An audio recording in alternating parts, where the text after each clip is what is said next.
We also have John Delport, who is an assistant professor of early childhood and special education.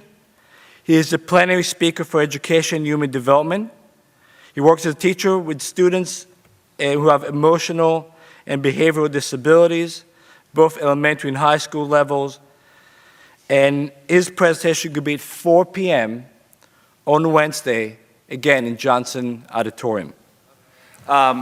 So I think globalization, what allows us and me to do as a boy from a town in South Africa who was very unaware of race, very unaware of his privilege, travel to Chicago, travel to Seattle, and then teach at a university in the United States. So that idea that the world is a much smaller place, and it does one of two things. It stokes fears in us of the other, and I think we see that in our current social context, where that fear is stoked rather than embraced. Patricia Hill Collins talked about how our differences should start conversations rather than create these opposing interactions.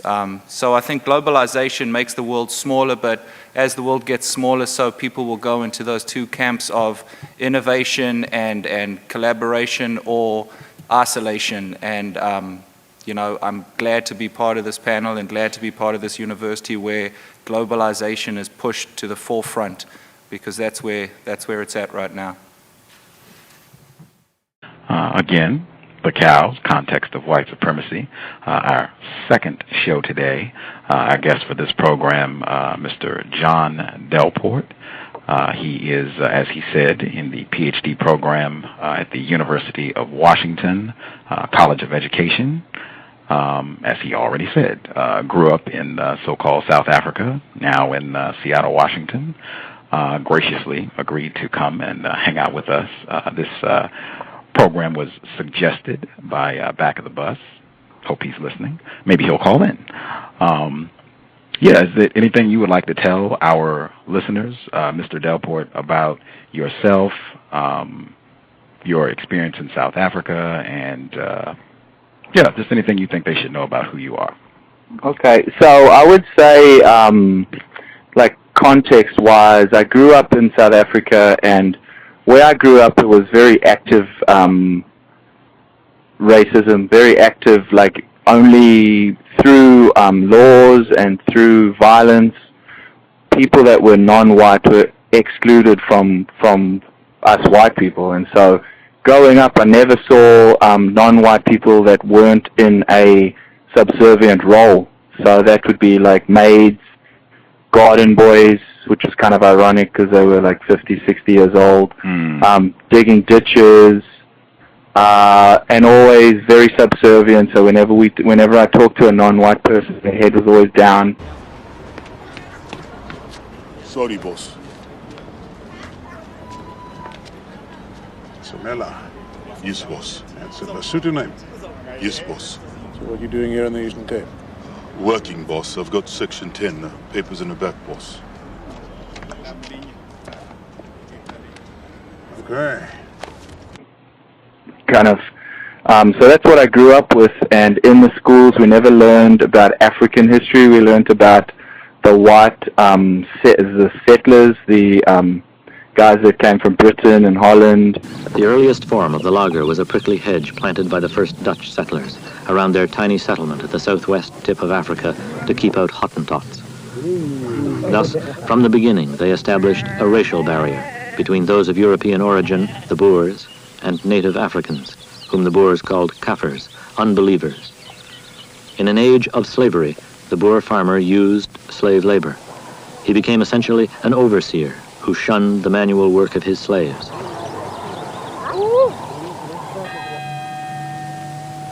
His rigid Calvinism told him that his mission in Africa was to protect white Christian civilization from the barbarian. One should remember that the Afrikaners regarded themselves just like the New Englanders as a chosen people, you know. This is rooted in the Old Testament, in Protestant religion, Calvinism especially.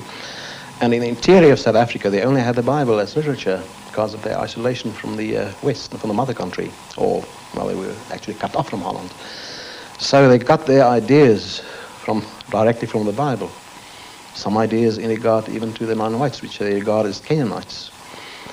and themselves as a chosen people with a mission. The Afrikaner's dilemma was this. He has needed black muscles to work the land for him, but he has always lived in fear that those same muscles would one day take the land from him. This created a push-pull effect. Keep the Kaffir in his place, and his place is working for the white boss. And the Boers, we learnt about their history. We never learnt about, just general African history. And so, that was kind of my upbringing. And so when I was in grade 8, Nelson Mandela was freed. And I'd say that was pretty much the beginning of my rebirth, but I was never really, I don't know if I'd call it a rebirth, but the beginning of my trying to understand this system. Because up to that point, the police state was so strong that we never really knew about. Well, as a kid, I didn't. I'm sure my parents knew about it, but we didn't know. I didn't know what was happening. I just saw lots of military, lots of police. To give further substance to this mass deception, and ultimately to defend the privileged status quo against its own oppressed people, for the minority regime, military preparedness is a top priority. South African troops are tough, well-trained, and confident of their superiority, allaying white fear about internal strife and the threat of external aggression.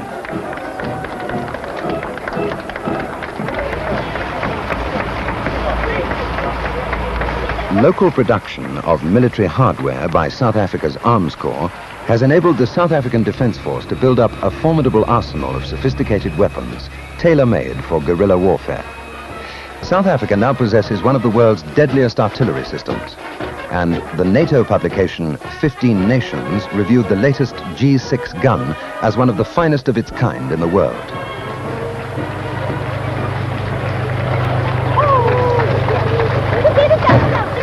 At a cost of 8.5 million rand per day, this formidable military machine has more kill power than the total military might of sub-Saharan Black Africa. Obsessed by the illusion of the total onslaught, this show of invincible might offers the guarantee of continued white supremacy and black exclusion from meaningful participation in the political decision-making process of South Africa. And I always just thought it was exciting seeing guns because I was a young kid and it was like cool, but I didn't realize what those things actually were doing until, when Mandela was freed and then going on.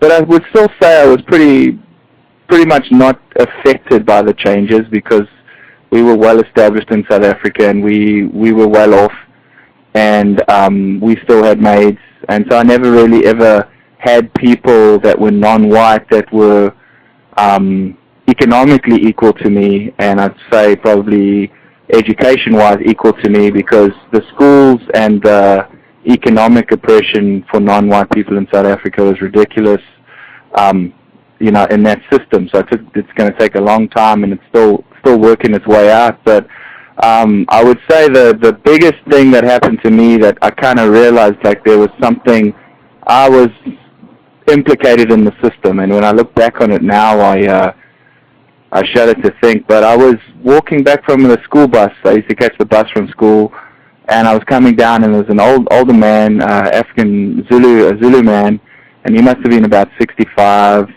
and he saw me and he said, "Sawubona, boss." He was saying, "Hello, boss." And I said to him, "I'm not your boss." And he looked me straight in my eyes and he said, "Yes, you are my boss." And he kept going. My mother's always warned me about allowing you to get too familiar. You're only a servant in here, and don't forget it. And as far as my father's concerned, all you need to remember is that he is your boss. No, he isn't. I get paid by your mother. He's a white man, and that's good enough for you.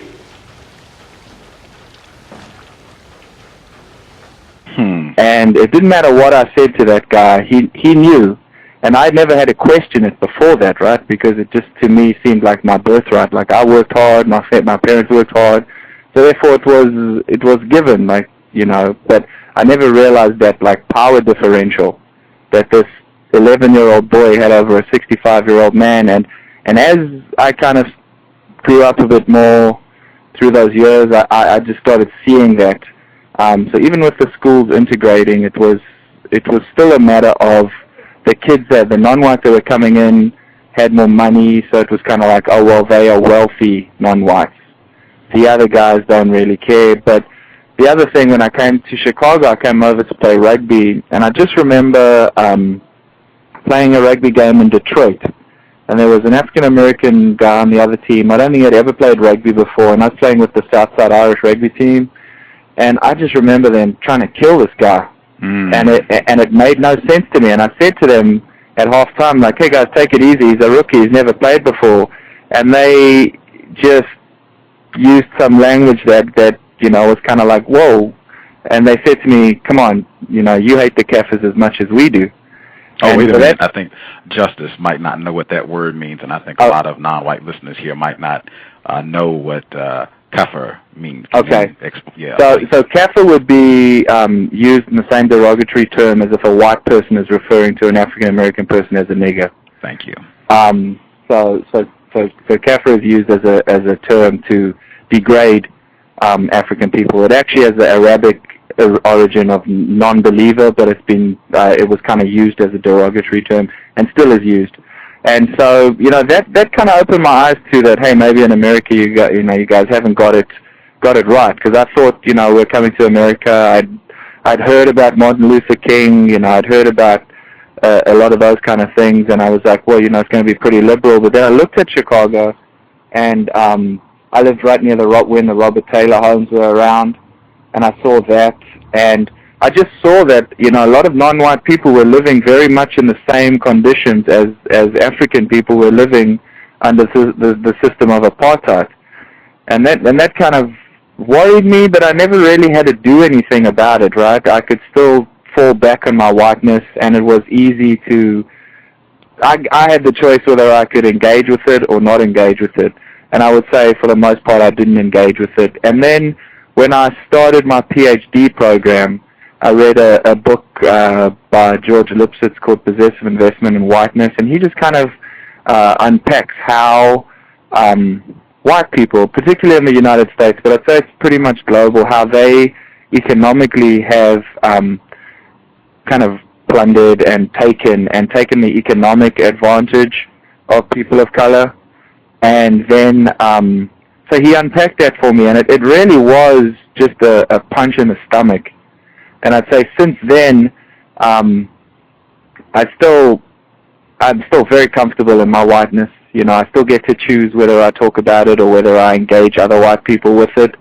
But it was kind of like a real rude awakening to me once I read this guy's book, and then I spoke with other people in the College of Education and outside of the College of Education, and particularly when I spoke to friends of mine, white friends, and I told them, like, wow, man, this is messed up, like, check this out, and I gave them the facts and the figures that I had heard, and they were just like, no, that's bullshit, they choose it. They choose it if they want it, and in America, if you want it, you can get it.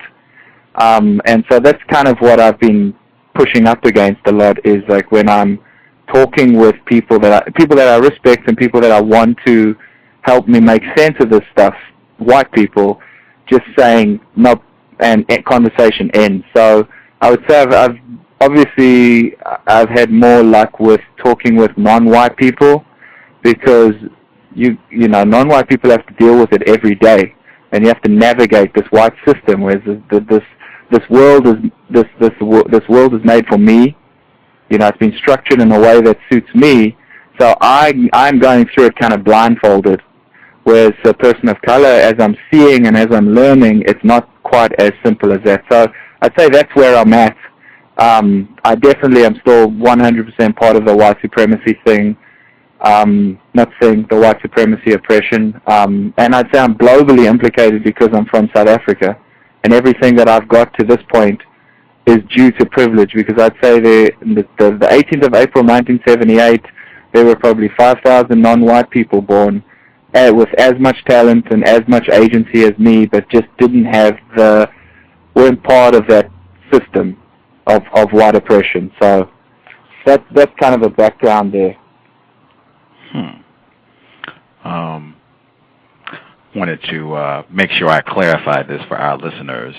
You said when you were coming home from school you were 11, and a non-white male person in Africa, who you said about 65 or so, said that you are my boss. Yes. And would you say he was correct in saying that as a 65-year-old black person, non-white male in a system of white supremacy, an 11-year-old white child is your boss? That is accurate? Yes. Okay. Yes. I mean, I'm not proud of it. I mean, I feel like horrible about it, but it's true. Yes. Okay.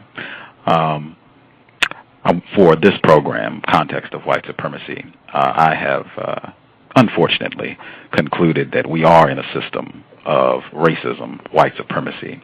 The definition that I use for white supremacy and racism is a global system of people who classify themselves as white and are dedicated to abusing and or subjugating everyone in the known universe whom they classify as not white. Do you think that such a system exists, and do you think that definition is accurate? I would say that's an accurate definition from my experience, and I think it's got so sophisticated that people don't even have to think about it to make it happen. Well, no, that's not correct. Not think about it, but it's very easy to just do it. When you say do it, you mean practice racism? Practice racism, okay. yes. Okay. Practice, because people think of racism as lynching. People think of racism as apartheid. People think of racism as me going up to a black person and, like with that man saying, whatever, I don't respect what you're saying. You should call me John. Where there's history, and so I think the masses of white people, so the larger group of white people, follow those people that are actively doing things that oppress. But if you're in the audience, you're as implicated as if you're committing the crime. Who practices racism better than you? That's all I need to know. I don't need to know any of that stuff. Well, like I said, I've got white South African friends who talk about and actively try and shut out non-white people. I would say, working with teachers in the Seattle public schools, I've seen them. Seen things happen there that make me realize that they have the ability to act on their white supremacy in a more evident manner than I do, in a more open manner. I mean, I can't think of any other examples at this point.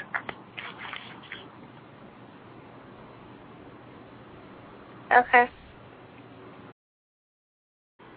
Who teaches you how to practice racism and white supremacy? Is that who teaches me to? Yes. Who teaches you how to practice racism and white supremacy?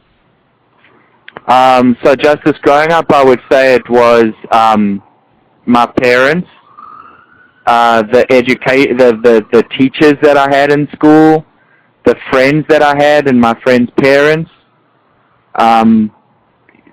To act, so I was taught it, and I've learned it, and now it's a behavior that I've acquired. I was born with it, but I would say my school teachers, the TV, the TV even now still has the TV and music have a strong influence of teaching me about white supremacy and how to keep it going. Trying to think of other teachers. The church elders, and when I was growing up, talking about, a zebra should be with a zebra, a gazelle should be with a gazelle, you shouldn't have a zebra with a gazelle. And that was when I was particularly interested in a girl of color in my school, And I went to the youth leader and I asked him, like, what do you think? And he basically said that thing. So I'd say through those types of lessons I've been taught it. Does that answer your question, Justice? Yes. Did you mistreat any non-white people in South Africa? If you did, how and why? Well, that's a good question, Justice. Okay. So I'm not laughing because it's funny. I'm laughing because it's uncomfortable. In South Africa, yes. I would say, let me talk about how treating the lady who stayed in my house and actually had a big part in raising me, Regina, who would have been called a maid or a girl or a nanny. So she cleaned the house and cooked. There were times where I wasn't very nice to her, and I called her a muntu, which is a derogatory term to call a black person in South Africa. That other word I used, kafa, I'd use that at her when she wouldn't give me what I wanted. When I was playing sports against or other teams and a player tackled me or something, anytime something went wrong or somebody I felt was being mean to me, I would straight away go to the fact that they were black. And I mean, for example, even now, Justice, it's if somebody does something to me that I don't like, often jump straight to the fact that they are non-white. I remember in Chicago being cut off by a car, and it was an African-American person, and the stuff that came out of my mouth was just ridiculously racist and mean, and I'm glad the guy didn't hear me because he would have beaten the hell out of me. And then playing a rugby game, I got tackled really hard by a black guy from South Africa, and my first reaction was, "Hey man, I've got 5 of you at home," which is when a person is vulnerable or being what's the word? Kind of when the limelight's on you and you feel embarrassed and you lash out. I think that speaks to the true, like, deep down inside your deep-rooted belief and what you've been taught. When you're in a tough situation, there's a lot of people who have been in tough situations that have not reacted in the way that I do sometimes. And so that and why, as I'm learning through, as I'm being educated and as I'm opening my mind, I'm realizing that a lot of it's got to do with how I was brought up, how I want to, in some ways, if I totally question this stuff, then that means that I'm questioning the privilege that I have. And so if we lose the privilege, if I lose my privilege and I say everybody, and everybody becomes equal, does that mean I lose what I've got? So I think that might be part of the why. Also, growing up, I mean, I saw very significant role models of mine treating black people badly, shouting at them, talking down to them, pushing them, calling them stupid. And then when I came to America, I would say seeing the rugby guys that I played with treating people like that in a very similar fashion, not always at the person but about the person. I think that is part of my teaching and part of why I do it, which is shameful and embarrassing, and telling you that as a 10-year-old, I feel incredibly humiliated by it. But I can't say that after we finish this conversation or when I've got my PhD, if I get tackled by a black guy, that my gut reaction is not going to be to say something about his race, because it's so deeply ingrained in me. Does that answer? That wasn't very nice, but that's just kind of trying to be honest with you. Okay. I'll think of more questions. Okay. Wow, I found that very interesting. I know the chat room closed for a second. It should be open if you refresh your browser or the page that you're on. Chat room should be open. It closed for a second, but I think that's taken care of. Again, John Delport, our guest, Context of White Supremacy. I found that very interesting, several of the things that you just shared. It was a white person, recent alumnus of the University of Washington. He agreed to come on the program and speak with us honestly. He admitted to being a racist white supremacist, talked about different ways that he practices racism, and he said something very similar to what you just said about the way you responded when you were tackled in the rugby game. He's in Korea right now, so-called Korea, South Korea.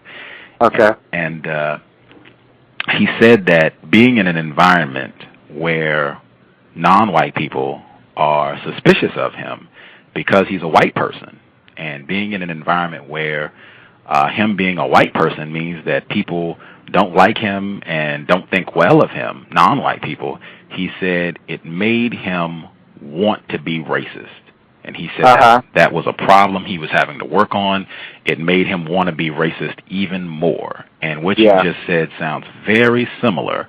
And I wanted to ask, do you think that for white people, if non-white people start to show that they have an understanding of racism, white supremacy, if they start to put some dents in the system of white supremacy to where white people feel vulnerable, feel threatened, that this system might be under attack, do you think that will encourage white people or motivate them to want to be even more racist and explicitly racist?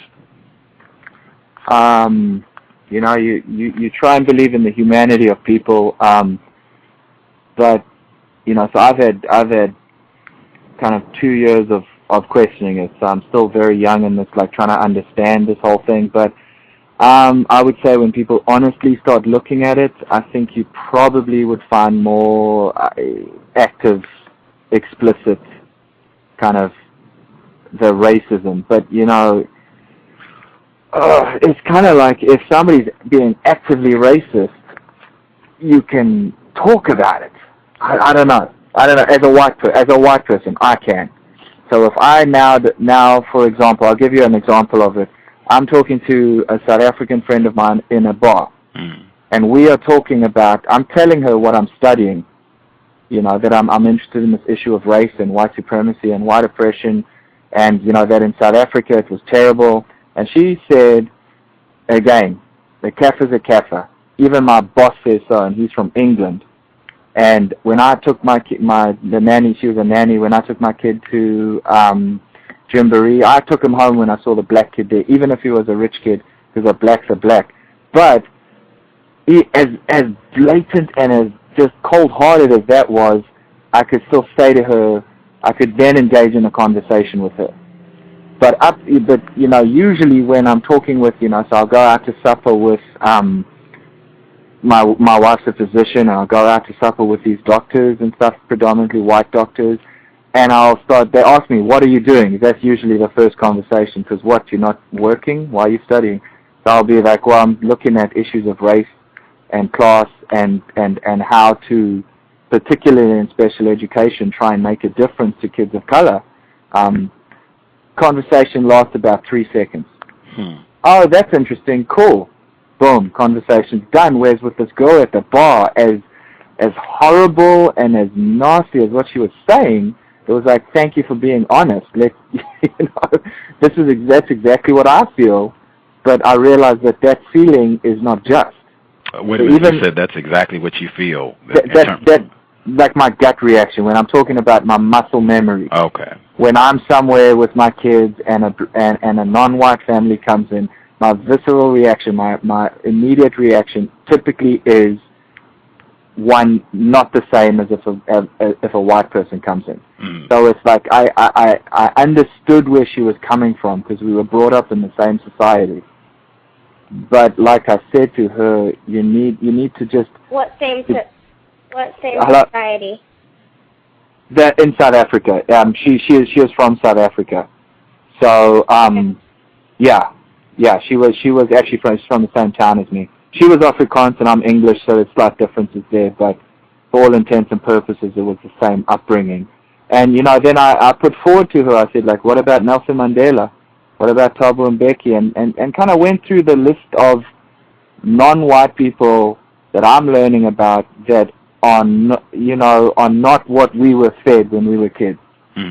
And she was like, no. And that's when she said, even my boss from England says black people are all stupid. So we didn't get anywhere, and I didn't get anywhere because I'm not wise enough to really, and I'm not trained sufficiently to start helping people understand this because I'm trying to understand it. But she, her being open like that. So back to your question, is it going to make people be more explicit? I would say probably. I mean, I would see it, but maybe that'd let us work on it more rather than just implicitly complying to what's going on. Oh, I agree wholeheartedly. In fact, what you said earlier about the 65-year-old black male in South Africa who saw you when you were 11 and said, you're my boss. I think non-white people, when it's very explicit, the way it was in so-called South Africa during formal apartheid white supremacy, in this area of the world during so-called Jim Crow, when it's real explicit, when they got the signs up and everything, non-white people are a lot less confused. Non-white people have a much better understanding of, oh yeah, white people, that's the problem. System of white supremacy, yes. Any white person, including an 11-year-old child, that is your boss in a system of white supremacy. When the signs come down and you get a non-white person in the White House or Nelson Mandela becomes president, non-white people tend to get very confused into thinking, oh, wait a minute, it's not racism, it's not white supremacy, that's, oh, that's over. That's not the problem. It's, capitalism or it's communism or anything but racism, white supremacy. So I have complete agreement. I would much rather have it just be very explicit and have your friend calling everyone kafirs and niggers or whatever else so we can all be in the know that, okay, this is what's going on. This is the problem. This is what we should be working on. Exactly, yeah. You said earlier your wife is Latina, is that correct? Correct, yeah. Oh, okay. Is she a white person or a non-white person? She's non-white. I mean, she's her friends are predominantly white, but she grew up Latina. I mean, so I would say Latino, but living within a white middle class existence. Okay. Do you teach her about... Go ahead. Oh, I was going to say that. Do you teach your wife about white supremacy? Well, she is one justice that I would say very much brought that American... So in America, I hear a lot that you... Hello? Hello? I don't want that. I just need... All I need is just a yes or a no. No, I don't. Did that come through? Yes, it did get my answer. Thank you.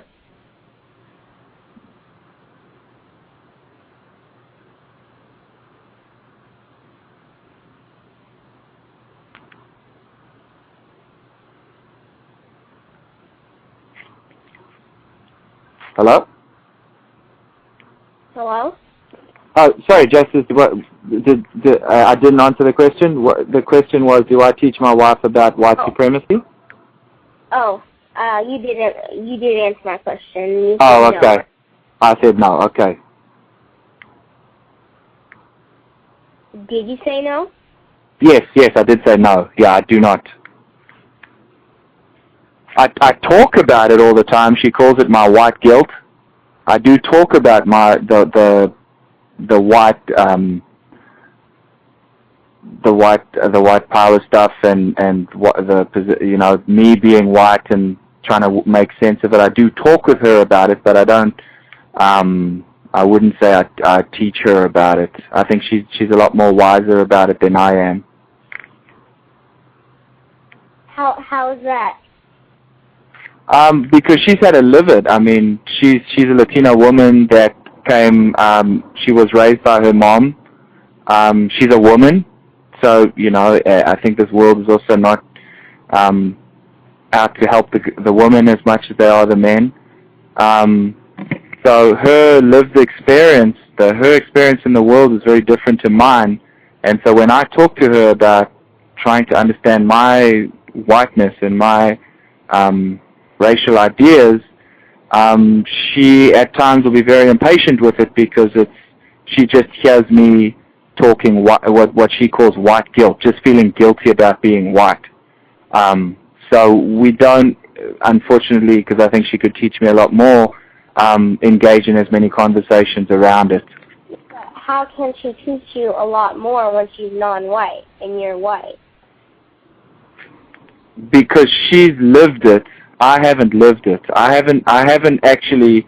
So like I said right in the beginning, I can look and I can see, and I can choose to look and see my whiteness, where she's had to live it as a Latino person. She's had to live my system on her.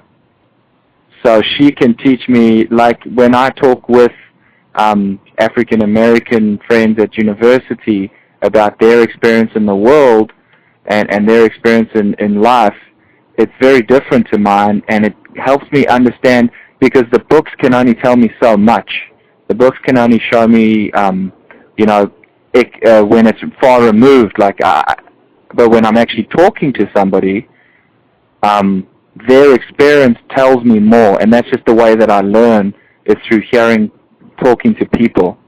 And so my wife, because she was on the other side, she was not raised white like I was.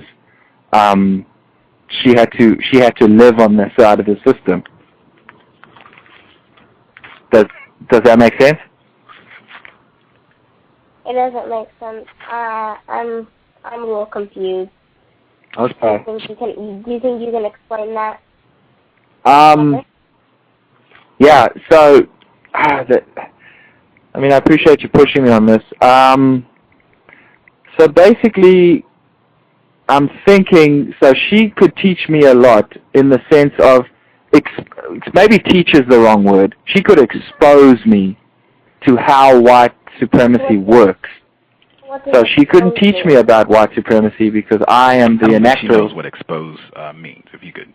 Oh, okay. Yeah. She can show it to me. She can say, look what you're doing now. So when I'm making a joke about an African American person, or when I am saying something derogatory about an African American person that's just cut me off, or I'm too scared to go into a certain area because there's predominantly Latino or African American people, she can point it out to me and show me where my whiteness is making me act in a certain way. Where your racism, white supremacy, I think that would be a better term than whiteness. White supremacy, yeah. Okay. So does that make sense, Justice? I still really don't get it. I mean, okay. You're a white person, and she's a non-white person, so how can she give you the information of more on white supremacy? I suppose she can give me a different understanding of it. Like I haven't lived what she's had to live, so she can't tell me about it. You're right. She can't tell me about how being white supremacy. She's not going to tell me about that, but she can tell me how her experiences as a woman, as a Mexican woman in the United States, studying to be a doctor. She can tell me that, and kind of listening to her story, I can see as a person that I know that's been affected by white supremacy. When I read it in a book or when I look at a documentary, that stuff always, I'm like, wow, that's crazy or that's interesting. But when I hear it from a person that I know, it just helps me understand white supremacy better. Then why are you with her when you don't talk about white supremacy?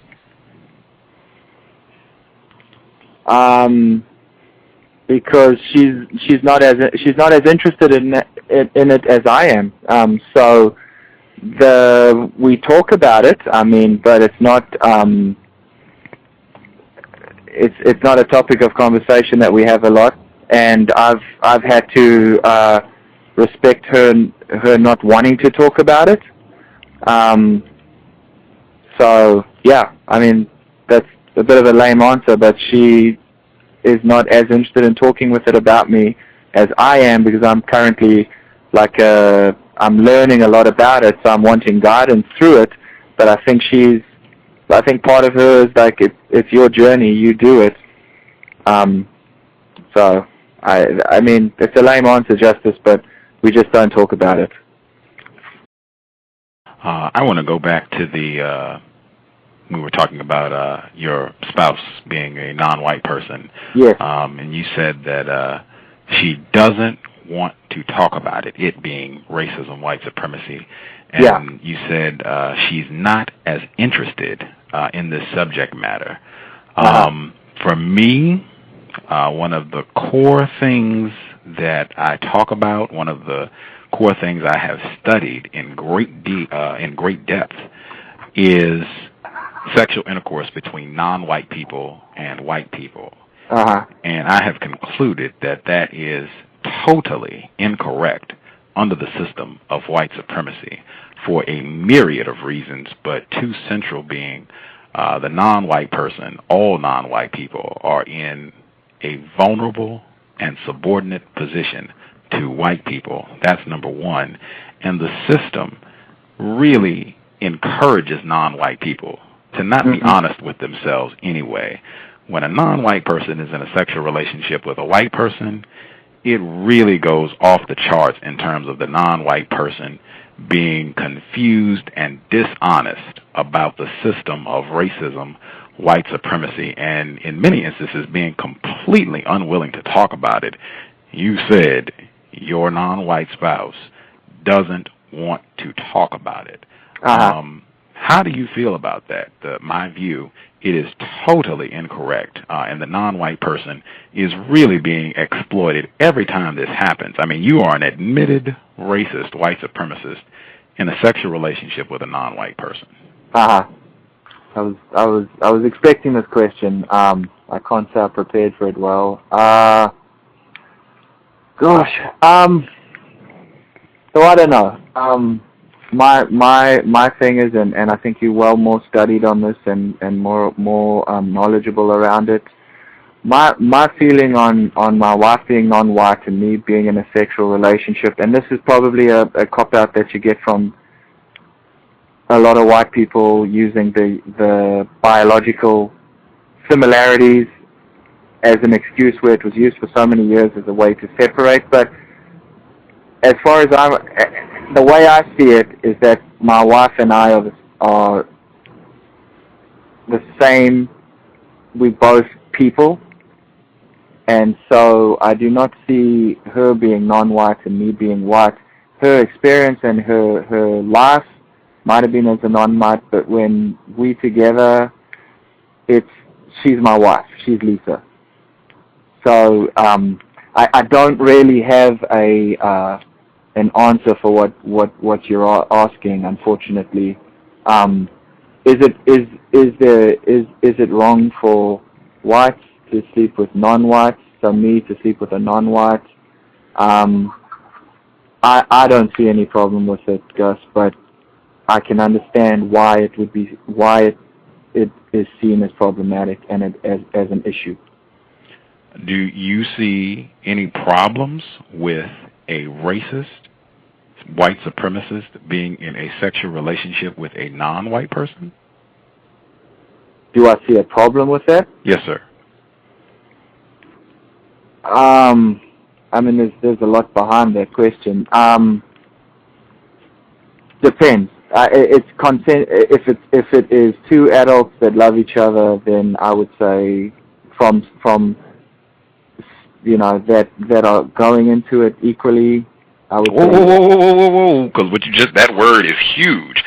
We're not going into this equally. We have a racist white supremacist and a non-white person in a system of white supremacy, we are not going into this equally. So let me shoot that again. Do you see any problems with a racist white supremacist being in a sexual relationship with a non-white person in the system of white supremacy? Well, when I'm talking about me, John Delport, with my wife Lisa, no. So I suppose then I have to extrapolate that out and say no. Okay. Can you explain why you don't think there are any problems with a racist white supremacist being in a sexual relationship with a non-white person under the system of white supremacy? I mean, you stumped me here, Gus. It's hard because I'm in it. It's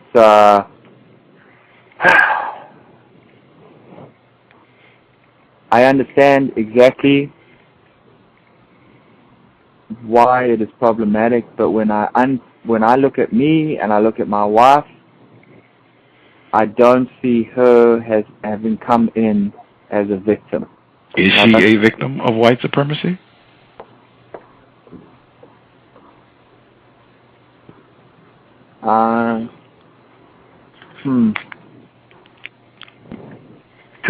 To a degree, because she's Latino. I'd appreciate if we could get clarity on this one. This should be a yes or a no. So, as a non-white person, yes, okay. Yes, he is. Thank you, sir. Appreciate that. Yeah. So I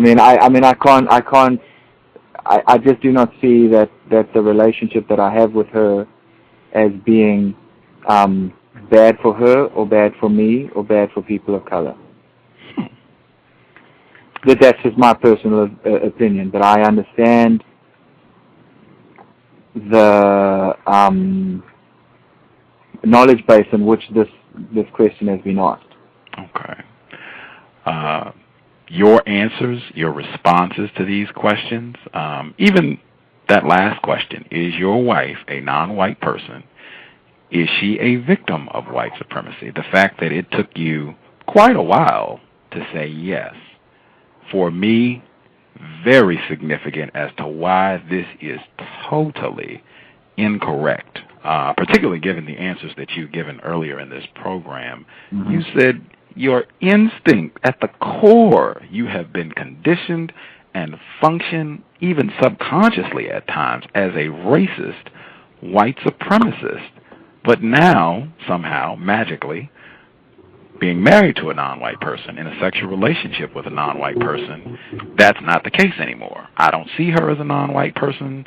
I see her as a non-white person. You said, wait a minute, you just said, I don't see her as a non-white person, where people, you said the whole right. See, that's what I mean. That's what I mean. This is, we're way off the charts of being rational right now. This program, I feel, has been very productive. You've been, I feel, very honest with us. I think Justice has felt sometimes that your responses haven't been as clear for her, but I do think you've at least made an effort to clear things up so she can understand what you're saying. But this, man, this is Justice. Do you think his responses have been clear, where you're understanding what he's saying, or do you think he's been confusing in what he's been saying about having a non-white wife? A little confusing for me. Okay. It's been very confusing for me, too. Well, actually, I'm not really confused. This is what I expect when I encounter non-white people and white people in sexual relationships. Just mass distortion, confusion. I do not expect anything logical because, now we're not on business. Hey, this is, just our personal thing and all this other stuff. And you said your wife, she doesn't want to talk about this. I think the fact that she's in a sexual relationship with a white person has a big impact on her not wanting to talk about this. I mean, at what point does does your wife know that you're an admitted racist? Yeah. Okay.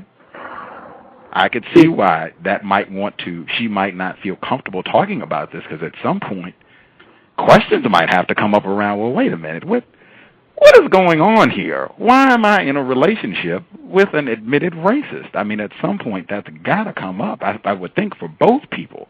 If I'm a racist, what am I doing with a victim of white supremacy? What am I doing here? for the non-white person, especially for the non-white person. What am I doing here with an admitted racist? I mean, he's admitted to calling people kafirs and doing all these things and grew up in South Africa. I mean, whew, what is going on here? And I just feel it has a totally debilitating effect on the non-white person's ability to be honest about racism, white supremacy. They do exactly what you said your wife does. I don't want to talk about this. I'm not interested in talking about this. You know, I have other things I want to. That's your thing. You can do your white guilt or whatever.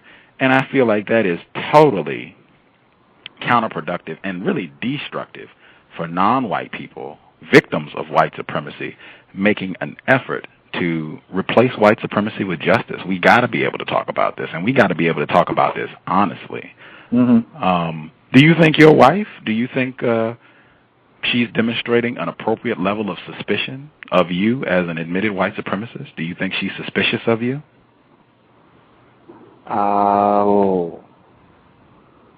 Hey, she's suspicious of me, but I don't know if it's because I'm white, because I'm weird. Well, I mean, like I said to Justice, her calling me out on things that I do, I don't know if that's a sign of suspicion, but no. Okay. Yeah. See, that is a huge problem. That, I mean, non-white people just, in my view, do not demonstrate an appropriate level of suspicion of white people. That is one of the biggest problems that I see, and really shows just how well the system of white supremacy works. Non-white people are more suspicious of me than they are of white people, which, I mean, and he knows, this is disgraceful. The fact that you know this is something we don't have to argue about. You know this, that with non-white people, they will argue about this and say, no, that's not true. Yes, it is. I see this play out every day, where white people, admitted racists, can do the exact same work that I'm attempting to do, can say the exact same things I'm saying. Just because they're white, they will have more credibility. Non-white people will listen to them more and will even be pleased and just think they are the best person in the world if they're white in doing this. Me being a non-white person, I don't get that same level of respect. I don't even get courtesy most of the time from non-white people. In my view, that really is one of the most extreme ways that white people practice racism, white supremacy, in engaging in sexual intercourse with non-white people. I think it's Monsters Ball every time. I don't know if you've seen the film Monsters Ball. Have you seen that? Yeah, she's the psychiatrist, right? Halle Berry. Yeah, she's a psychiatrist. She's married to a white guy. No, she's not a psychiatrist in Monsters Ball. She's like poor, struggling. Her husband gets electrocuted, gets the death sentence. Yeah. Okay. Yeah, it's Monsters. In fact, the film about the Truth and Reconciliation trials in South Africa, it's called In My Country. Did you see that? I've read the book, In My Country of My Skull. Yeah. There's a film based on that book, and there's a sexual relationship between a non-white person and a white person in the middle of this, which I found. Oh, did that really happen? Is that in the book too? Yeah. Oh, wow. Yeah. Now that is, oh man, I think that is extraordinary. That's so then, Paul, I'm with you, and you're going to school me on this. I get it, but where does love come into it? Like, I truly love my wife. What does that mean? Can you I love what love means? What love means, that I would lay down my life for her, that I want her to be happy, that my goal in life is to make sure that she's happy and that my kids are happy. Hello? Hello? Yeah, we hear Justice. Okay, I have a question. Yes. If you want her to be happy, then why... I said, if you want her to be happy, then why do you not tell her about white supremacy? I think that will make her very happy if you tell her about white supremacy. You know I do, Justice. I do. Maybe I need to try harder. So I will try harder, and I will explain to her more about that. You know, that's a good. But I do love her. You know, and I love all of her. So it's a tough one. I mean, it's clear for you. It's not as clear for me. You know, I'm married now. You know, it's not a matter of like I'm having a sexual relationship with her and then I can be like, oh, geez, you know. So yeah, I mean, good point. How are you not having a sexual relationship? No, I mean, I am. So, but I'm not. It's not just a sexual. I'm not just going. I'm married to her. I've got children with her. So it's not a matter of me like after this conversation saying, you know what, I'm oppressing you. I need to leave you. Because number one, I love her more than anything, and number two, I'm married to her. I've got kids. So it's not just a sexual relationship or a dating relationship. My response to that would be where love, so-called love, fits into all this. If white people really loved non-white people, we would not be having this conversation because we would not have a system of white supremacy. If a white person, anyone, wants to display some form of concern for me, so-called love for me, they would do everything they possibly could to replace white supremacy with justice. And I would go back to what we said earlier about suspicion. A white person, I mean, that conversation couldn't even begin. A white person saying that they love me, acknowledging that I should be extraordinarily suspicious of every white person in a system of white supremacy. They probably couldn't even get to the second syllable in, well, I love you. They probably couldn't even get to the second syllable in that sentence because, I mean, it would just be like, you've got to be joking. I'm a kafir, remember? You've got 5 of me at home, remember? Like, oh, yeah, okay, right. Replace white supremacy with justice, then we can talk about love. Until then, in my view, the sex... Well, I'll just ask before... I want to see if we can take some callers, too.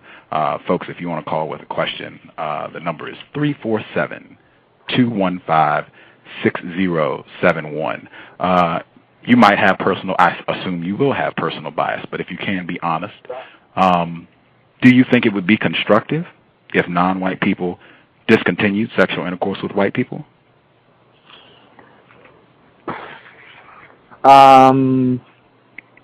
For the reasons that you stated, yes.